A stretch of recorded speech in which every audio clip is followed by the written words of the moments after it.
Hi guys, how are you doing? My name is Juliet Ako, aka Zavido.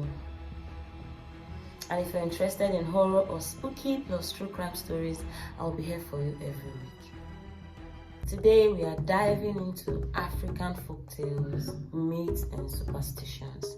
So sit back, relax while I take you on this journey. Growing up as an African, have you ever been told not to bend down, to look in between your legs, and that if you disobeyed, you were going to see things unimaginable?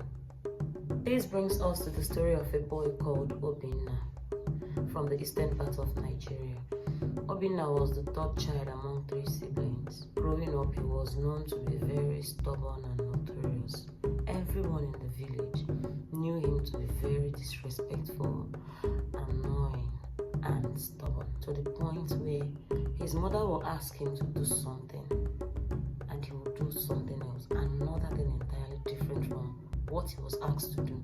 So one day, his mother asked him to go to the farm to go harvest some vegetables. But Obinna, in his usual way, went to the field instead to play football with his friends. And before he knew what was happening, it started getting dark. So he pleaded with one of his friends by the name Emeka to go with him to the farm as it was already getting dark.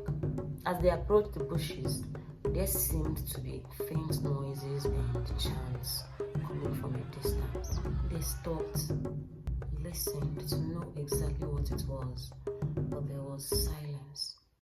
They continued moving, and there came voices singing and laughing.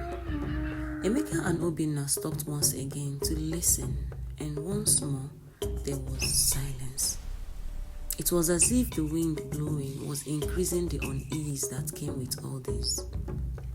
Emeka became so worried that he said to Obinna, "I think we should go back." But Obinna replied, "If I go back without these vegetables, my mother will kill me." So they both continued, even with their hearts racing. After a while, they got to the farm and started harvesting as fast as they could. And because they needed to be fast, Obinna told Emeka to go to the other end of the farm so they could finish on time. While they were harvesting, Emeka asked Obinna to stop throwing stones at him. But Obinna said he hadn't done anything like that. After a while, another stone was thrown again at Emeka, and he was sure this time around that the stones were coming from Obinna. And so he bent down to pick up the stone just so he could retaliate. But he saw something he would never come out of.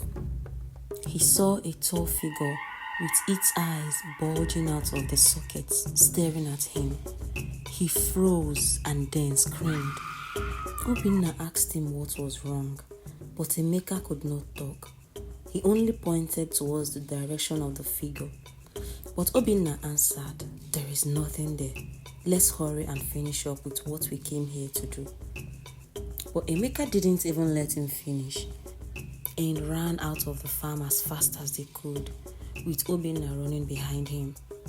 When they got to the road leading to their houses, Obinna asked Emeka to tell him what happened, and Emeka narrated everything to him, to which Obinna laughed and told him he was only imagining things.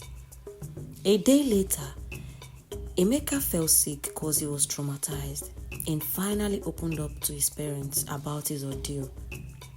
The 2 boys were called and warned not to ever look through the opening between their legs, especially in the market or public places.